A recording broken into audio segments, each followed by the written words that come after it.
안녕하세요. 반갑습니다. 출근길에 듣는 보험 이슈의 보험 덕후 보타쿠입니다. 오늘은 제가 2022년도 청년 복지 정책을 정리해서 안내해 드리도록 하겠습니다. 자, 제 블로그에 오시면요, 지금처럼 파일을 올려놨습니다. 해당 정책을 하나하나 정리해서 카드 뉴스 형태로 올려놨기 때문에, 그리고 프로필을 지워놨기 때문에 다운로드 받으셔서 마케팅 영업에 활용하시면 될 것 같고요. 하나씩 좀 살펴보도록 하겠습니다. 일단 어떤 제도가 있느냐. 첫 번째, 무주택 청년 주거 지원이 있고요. 다음으로 청년 내일 저축계좌, 청년 희망 적금, 청년형 소득공제 장기펀드, 청년 마음 건강 바우처, 그 장병분들한테 지원해준 내일 준비 적금, 장병 역량 개발 지원, 마지막으로 임신 출산 지원금이 있습니다. 하나씩 좀 살펴보도록 하겠습니다. 먼저 무주택 청년 주거 지원인데, 뭐 다 아시다시피 지금 서울에서 집을 산다라는 건 거의 불가능한 일이잖아요. 어려운 일이죠.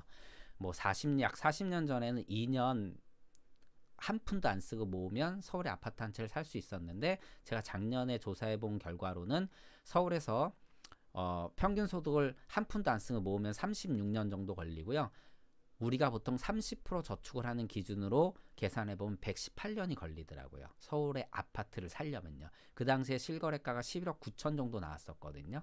예, 이걸 기준으로 말씀을 드리는 건데, 그만큼 이 청년들이 집을 사는 건 굉장히 어렵다 그래서 초창기에 이제 당연히 월세 같은 이러한 이제 세부담을 갖고 있는데, 월세를 납입하는 부담을 갖고 있는데, 이거를 이 부담을 줄여주기 위한 제도죠. 그래서 만 19세 34세로 본인 소득이 중위소득 60% 이하인 청년이 대상이 됩니다. 그리고 원가구 부모님 중위소득 100% 이하여야 돼요. 그러니까 집을 나오기 전에 속했던 그 가구의 세대에 부모님 중위소득이 100% 이하인 사람이 해당이 된다는 얘기입니다. 그래서 어떻게 지원을 해주냐, 12개월간 월세 20만 원을 지원해주고, 또 대출대죠. 월세 대출대 해주는데, 이거는 연소득 5천만 원 이하인 자로 또 제한을 한다라고 이렇게 나옵니다. 두 번째는 청년 내일 저축 계좌인데, 자, 저축 계좌가 있고 적금이 있거든요. 계좌는 어떤 의미로 보시면 되냐면, 원금을 더 쌓아주는 거라고 보시면 되세요. 내가 한 계좌를 넣으면 한 계좌 또는 두 계좌 또는 세 계좌를 더 쌓아주는 거. 그리고 적금은 어떤 의미냐면 이자를 더 주는 거라고 보시면 됩니다. 이렇게 이해하시는 게 편하고요. 내일 저축 계좌를 말씀을 드릴게요. 일단 이거는 진짜 저소득 근로청년, 이들이 10만 원씩 적금을 넣는다 그러면 여기에다가 정부가 정부 돈으로 최소 10만 원에서 많게는 30만 원을 추가로 더 쌓아주는 겁니다. 엄청난 거죠. 그럼 그만큼 조건이 굉장히 까다롭겠죠. 그래서 만 19세 34세가 대상자고요. 차상위자는 15세 39세로 조금 범위가 좀 넓습니다. 그리고 연간 사업소득이 600에서 2,400, 뭐 일반 급여소득은 2,200에서 중위소득 100% 이하여야 됩니다. 이게 교집합 조건이고요. 그리고 재산도 보는 거죠. 소득만 보는 게 아니라 재산이 많아도 가입을 못한다라는 거죠. 그래서 3년 후에 720만원에서 최소 720만원에서 최대 1,440만 원이 적립이 되는 겁니다. 엄청난 거죠. 그래서 이는 2022년도 7월 중 신청을 할 수 있고요. 9월부터 적립이 가능하다라고 합니다. 뭐 가장 좋은 혜택이겠죠. 그리고 청년 희망 적금인데, 이 또한 이제 자산을 형성하는 걸 장려해주기 위해서 정부가 지원하는 제도인데, 앞서 말씀드린 계좌보다는 조금 더 조건이 완화됐습니다. 연소득 3,600만 원 이하고요. 월 50만 원까지 갈 수 있고, 기간 1년, 2년입니다. 그럼 어떻게 주느냐? 1차 년도는요. 이 상품을 가입하면 거기서 받는 이자에 추가 2% 이자를 더해서 주고요. 그리고 2차 년도는 4% 이자를 추가로 지원해 주는 겁니다. 그런데 이 상품 어떻게 가입하느냐? 예, 은행에 가서 가입하는 거기 때문에 은행마다 이자율이 다릅니다.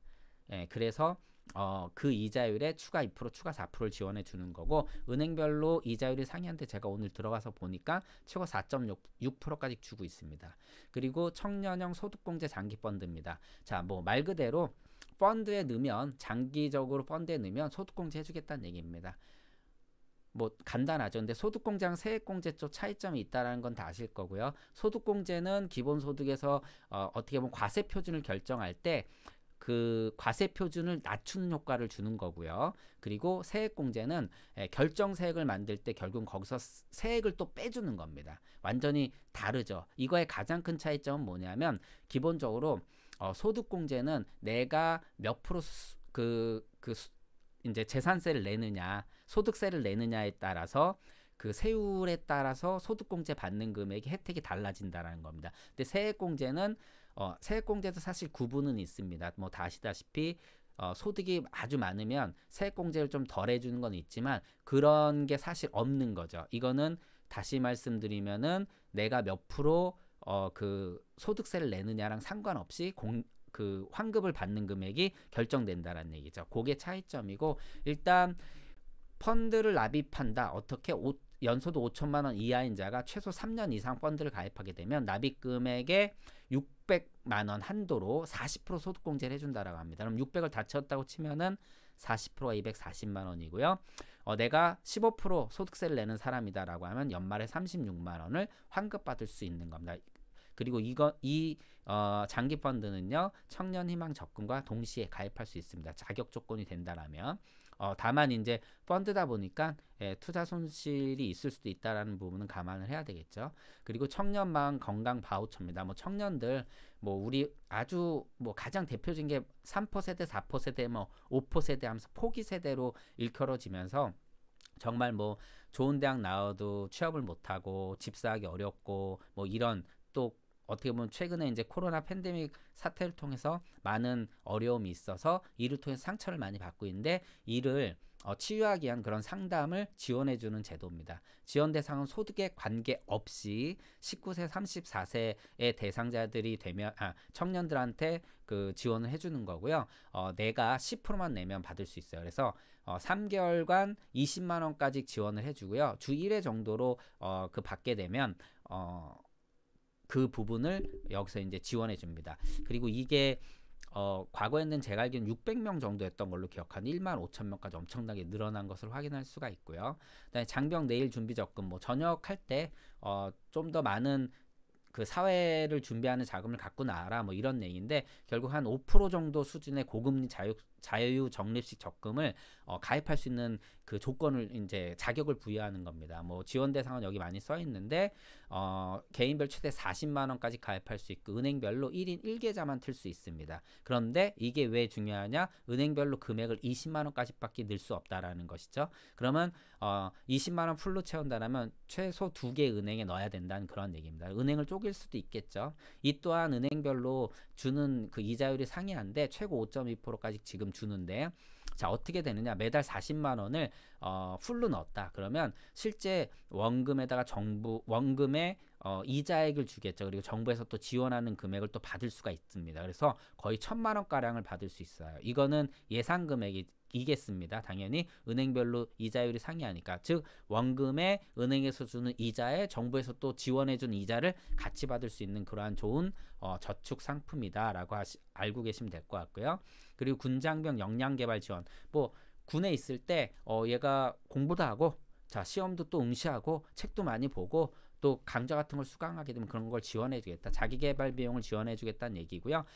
병사 정원 100%에 대해서 지원할 수 있고 1인당 12만 원까지 받으실 수 있습니다.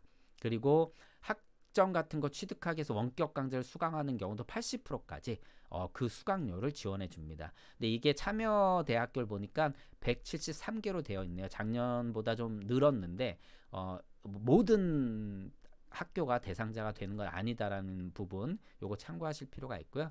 마지막으로 임신 출산 지원금, 뭐 임신 출산 지원 정책은 지속적으로 나오고 있는데 실질적으로 좀 해결하기가 어려운 부분이긴 한데, 일단 출산율 높이기 위해서 임신부에게 지원하는 제도고, 임신 출산이 확인된 건강보험 가입자나 또는 피부양자, 뭐 대부분 배우자님이 계시다면 피부양자로 등록된 경우가 많이 있겠죠. 그래서 진료비 100만 원과 출산지원금 200만 원을 지급해주는 제도입니다. 총 300만 원인데 출산지원금은 그 지자체별로 지원 제도가 상이하기 때문에 이건 개별적으로 확인할 필요가 있다라고 합니다.